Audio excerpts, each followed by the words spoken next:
Ah, the old school shooter. Back in the day when regenerating health sounded as ridiculous as it is today, and rubbing your face up against a bench meant ammo, weapons, grenades, and health packs stuck to you as if you were an oversized lint roller.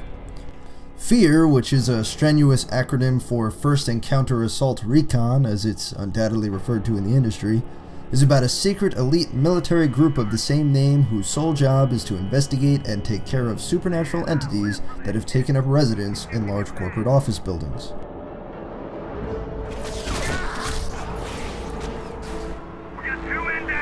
The game is thankfully light on the story aspects, with most of the information coming from radio transmissions, voicemails, and laptops that you come across as you play.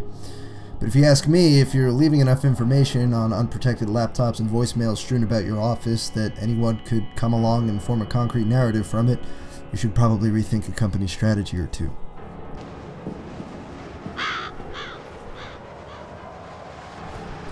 So yeah, the story is really base and quite frankly feels like a wasted opportunity. A game about a group of soldiers that investigate paranormal entities should have us trouncing about middle America like genetically modified Winchester brothers, slaying an array of unnatural creatures in various locales. Instead, we rode around office buildings under the cover of darkness and pieced together some loose narrative that you could probably figure out from the opening cutscene. But that's totally okay, because the story keeps out of the way of the great shooting. Taking cues from the grandparents of the genre, F.E.A.R channels a bit of Half-Life, Unreal, Doom, and Quake, as well as a healthy dose of horror movie classics such as The Ring. The shooting mechanics could have been a bit weightier, but the ability to slow down time to dispatch your enemies is always fun. Atmosphere is supposed to be king here, but cheesy horror elements aside, the corporate environments themselves are very bland and stiff to look at. Although I'd be lying if I said there wasn't a certain satisfaction in painting the walls of a corporate office drone's cubicle a very specific shade of red. The lighting design, however, deserves a lot of attention. Hanging lights swing and flicker when rocked by explosions, and there's a real pressing sense of darkness when they go out. Shadows are clean cut and well defined, which actually serves the very business-like atmosphere for the better.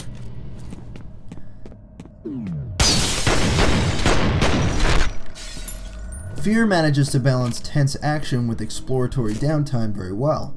I never felt like I was defeating an unstoppable wave of enemies so much as coming across individual pockets of guards, and there's quite a bit of variety in the enemies you'll face, although I did wish for more.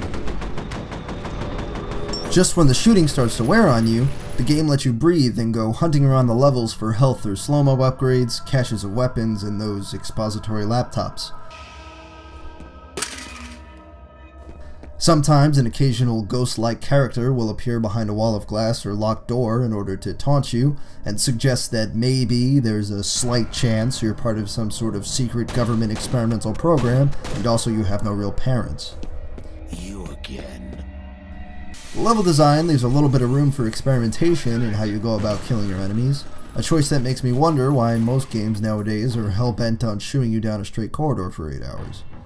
You could find high ground and pick enemies off one by one, proceed guns blazing while dropping into slow-mo, or set remote detonated mines and lure a pack of guards who are about to have their worst day on the job into the meat grinder.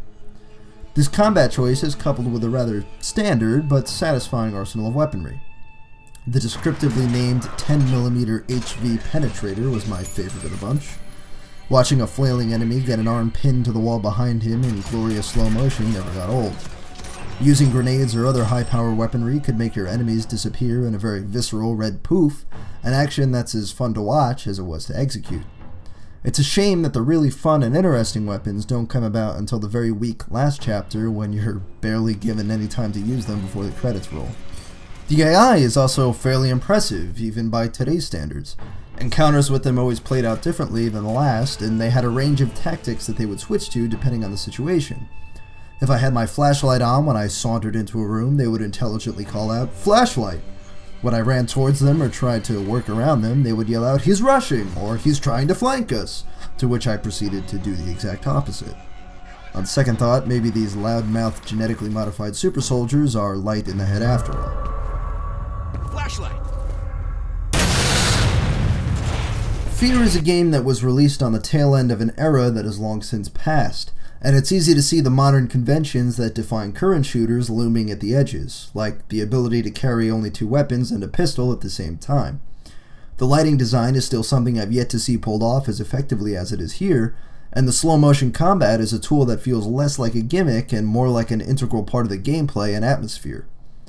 If you have a longing for the shooters of old and missed out on F.E.A.R when it was initially released back in 2005 like I did, the 12-hour campaign holds up extremely well and you should probably check it out. He's over here!